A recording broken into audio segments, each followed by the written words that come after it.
Good morning student. BCom second year की हमारी business management की क्लास चल रही थी। इसमें हमारा टॉपिक चल रहा था निजी कंपनी और सार्वजनिक कंपनी से अंतर। तो उसकी हम रिपीट कर रहे थे उन्हें दोबारा। तो उसमें हमने बात कर ली थी कुछ लगभग 17-18 पॉइंट्स की। तो कुछ जो बाकी पॉइंट्स रह गए थे उसके बारे में आज चर्चा कर रहे हैं। पहला था, उसके बाद था संचालकों को या संचालकों का अवकाश ग्रहण। तो निजी कंपनी में क्या था? निजी कंपनी, सार्वजनिक कंपनी। निजी कंपनी में संचालकों को 1/3 भाग पारी से अवकाश ग्रहण करना अनिवार्य नहीं है, और जबकि सार्वजनिक कंपनी में संचालकों को 1/3 भाग पारी से अवकाश ग्रहण करना अनिवार्य है। ठीक है, यानी कि अगर 12 संचालक है या 15 संचालक है, जितने भी संचालक है, तो एक फाइनेंशियल ईयर में 1/3 भाग के हिसाब से, जैसे 15 संचालक है तो 5 संचालकों को जो स्टार्टिंग के प्रारंभिक में आए हुए हैं, जैसे अप्रैल से स्टार्ट होता है सेशन हमारा फाइनेंशियल ईयर, तो अप्रैल, मई, जून, जुलाई, अगस्त, सितंबर के हिसाब से जो स्टार्टिंग में आए हैं उन्हें अवकाश ग्रहण करना होगा। ठीक है, भले उनकी दोबारा नियुक्ति हो जाए, तो दोबारा नियुक्ति होगी तो दोबारा आगे, जैसे मान लीजिए अप्रैल में उनकी दोबारा नियुक्ति होगी, तो यहाँ अप्रैल 2020 था, अब अप्रैल 2021 आ जाएगा, उनकी नियुक्ति की संबंध में रिपोर्ट चली जाएगी। ठीक है, तो यह अवकाश ग्रहण करना इसमें अनिवार्य है। उसके बाद बात आती है वैधानिक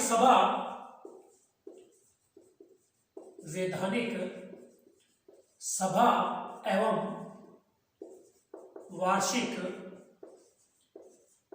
प्रतिवेदन। देखिए, निजी कंपनी को साल में एक बार वार्षिक साधारण सभा या वैधानिक सभा, जिसे हम बोल सकते हैं वार्षिक साधारण सभा, व अपना वार्षिक प्रतिवेदन यानी कि फाइनेंशियल जो एक साल की बैलेंस शीट, वार्षिक प्रतिवेदन तैयार करके रजिस्ट्रार के पास भेजना अनिवार्य नहीं है। ठीक है ना, अपनी वार्षिक रिपोर्ट इसे भेजना अनिवार्य नहीं है, और जबकि इसे अपनी वैधानिक सभा, साल में जो एक मीटिंग की है वो, प्लस वार्षिक प्रतिवेदन, फाइनेंशियल रिपोर्ट सारी बनाकर रजिस्ट्रार के पास भेजना अनिवार्य है। और एक और बता दूं, वार्षिक साधारण सभा, ठीक है ना, वार्षिक साधारण सभा साल में एक होनी चाहिए, फाइनेंशियल में एक, और पहले वाली मीटिंग से दूसरी मीटिंग तक कम से कम 15 मंथ का क्या होना चाहिए, गैप होना अति आवश्यक है। इससे कम, यानी कि साल में एक 12 महीने का गैप तो होना ही चाहिए। ठीक है ना, 15 महीने से ज्यादा का गैप नहीं होना चाहिए। जैसे मान लीजिए एक पहली मीटिंग अप्रैल में बुला ली, ठीक है ना, तो नेक्स्ट ईयर उसे जून तक अगली मीटिंग बुलानी ही पड़ेगी, इससे ज्यादा वो गैप नहीं कर सकती। ठीक है ना, एक एग्जांपल बताया है, ये चाहे वो मार्च में बुलाए, चाहे वो लास्ट जनवरी में बुलाए, ठीक है ना, तो इसे ये वार्षिक प्रतिवेदन और वार्षिक रिपोर्ट रजिस्ट्रार के पास भेजना अनिवार्य है। उसके बाद आपको बताया था क्या, मतगणना की मांग।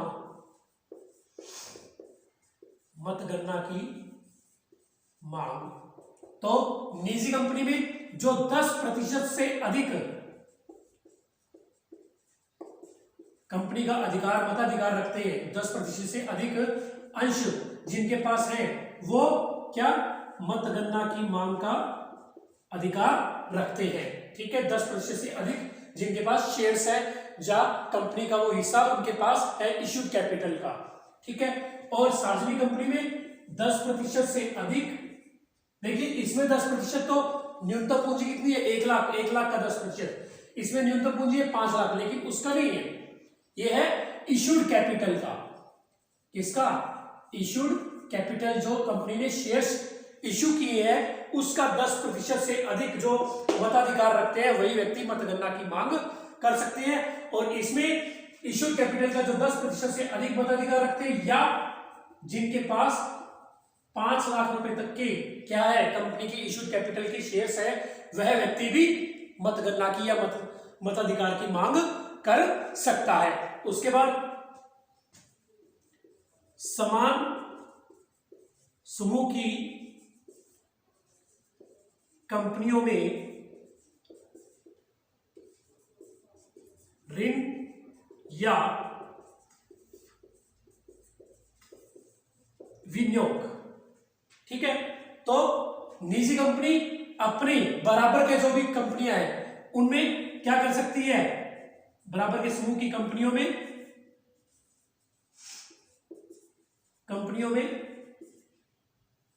विनियोग कर सकती है और किसी अन्य कंपनी को अपने जो बराबर की कंपनी है उसे ऋण दे सकती है, ठीक है। और सार्वजनिक कंपनी ऐसा नहीं कर सकती, सार्वजनिक कंपनी ऐसा नहीं कर सकती। वो न तो अपने बराबर की कंपनियों में कोई विनियोग करेगी और ना ही किसी कंपनी को वो लोन दे सकती है। अगर उसे देना है तो उसे किसके, केंद्रीय सरकार की अनुमति लेनी होगी, केंद्रीय सरकार की या रजिस्ट्रार की अनुमति लेना अति आवश्यक है। उसके बाद बात आती है संचालक मंडल में परिवर्तन। संचालक मंडल में परिवर्तन संबंधी अधिकार, परिवर्तन संबंधी अधिकार।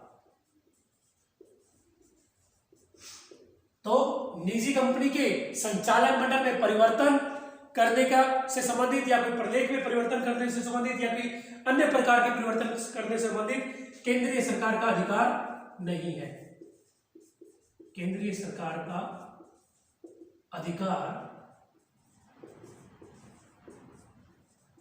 नहीं है, ठीक है ना। इसमें केंद्रीय सरकार न ही तो उनके संचालक मंडल में कोई परिवर्तन कर सकती है, इसके अलावा कोई प्रलेखों में भी परिवर्तन करना है तो वो भी केंद्रीय सरकार के हाथ में नहीं है, ये स्वयं उसमें परिवर्तन कर सकते हैं। और जबकि सार्वजनिक कंपनी में कोई भी परिवर्तन करने का अधिकार केंद्रीय सरकार के पास है, चाहे वो संचालक मंडल में परिवर्तन करना हो, चाहे कोई प्रलेख में परिवर्तन करना हो या कोई किसी चीज पर प्रतिबंध भी लगाना हो तो वो केंद्रीय सरकार के पास अधिकार है, वो उसमें परिवर्तन कर सकती है, उसमें प्रतिबंध लगा सकती है। तो हमारे लगभग सारे पॉइंट्स निजी कंपनी से संबंधित, निजी कंपनी और सार्वजनिक कंपनी से संबंधित अंतरों में हो चुके हैं, रिपीट भी हो चुके हैं और आप इन्हें अच्छी तरीके से तैयार भी कर लेना। अब हम बात करेंगे एक निजी कंपनी को सार्वजनिक कंपनी में परिवर्तन करना और एक सार्वजनिक कंपनी को निजी कंपनी में परिवर्तन करने से संबंधित कुछ अधिकार है, कुछ नियम है जिन्हें पूरा करना ही होगा। तो एक निजी कंपनी का सार्वजनिक कंपनी में परिवर्तन हो सकता है और एक सार्वजनिक कंपनी का निजी कंपनी में परिवर्तन हो सकता है। तो सबसे पहले हम बात करेंगे निजी कंपनी का सार्वजनिक कंपनी में परिवर्तन,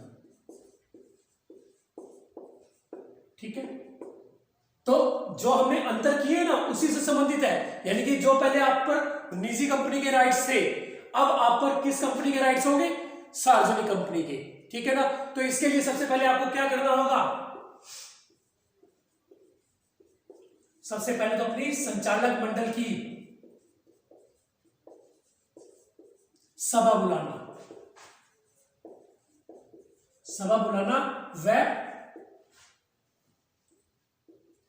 अपनी रिपोर्ट प्रस्तुत करना,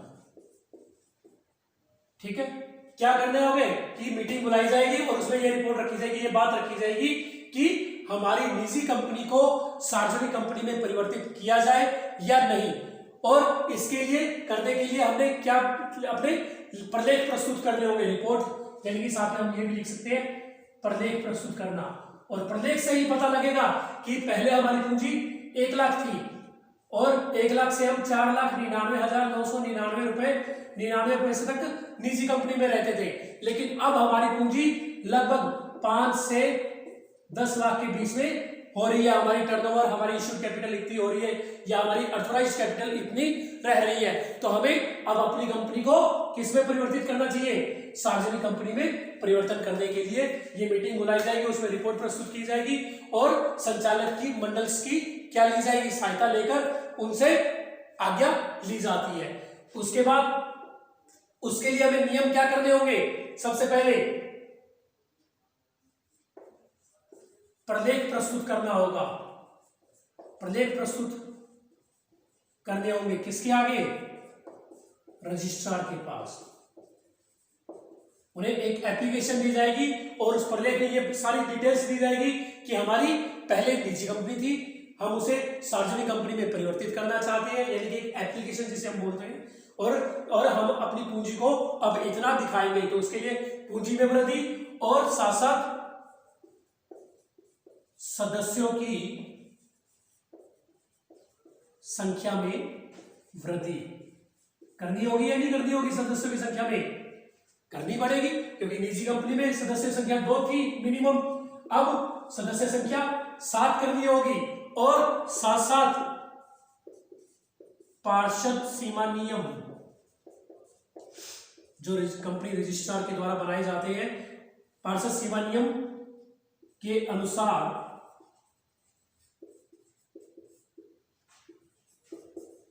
नियमों में परिवर्तन प्लस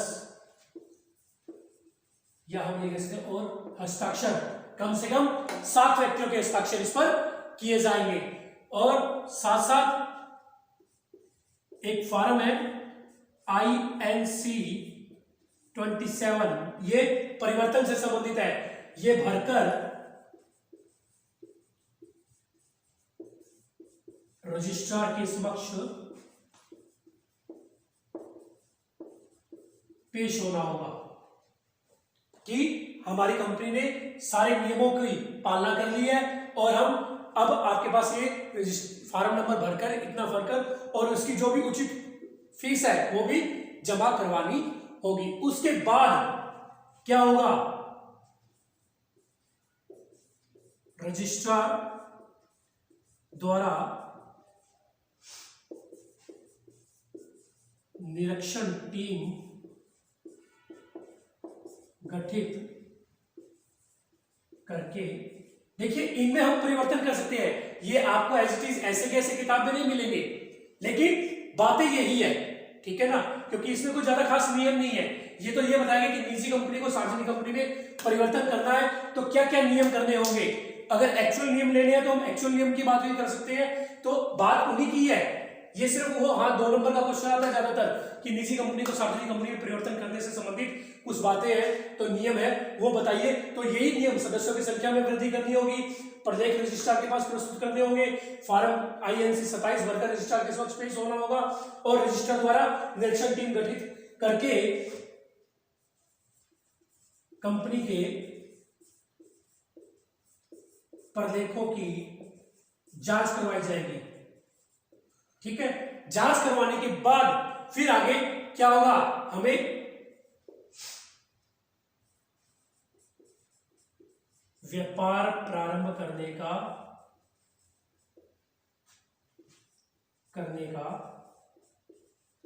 प्रमाण पत्र मिलेगा और यहां तक कि हमें अपनी कंपनी की एक अलग से सार्वमुद्रा भी बनानी पड़ेगी, क्योंकि पहले तो हम मन मर्जी के मालिक थे, निजी कंपनी थी, हम जैसे भी मर्जी काम करें, हमारे पर कुछ एक नियम लागू होते थे।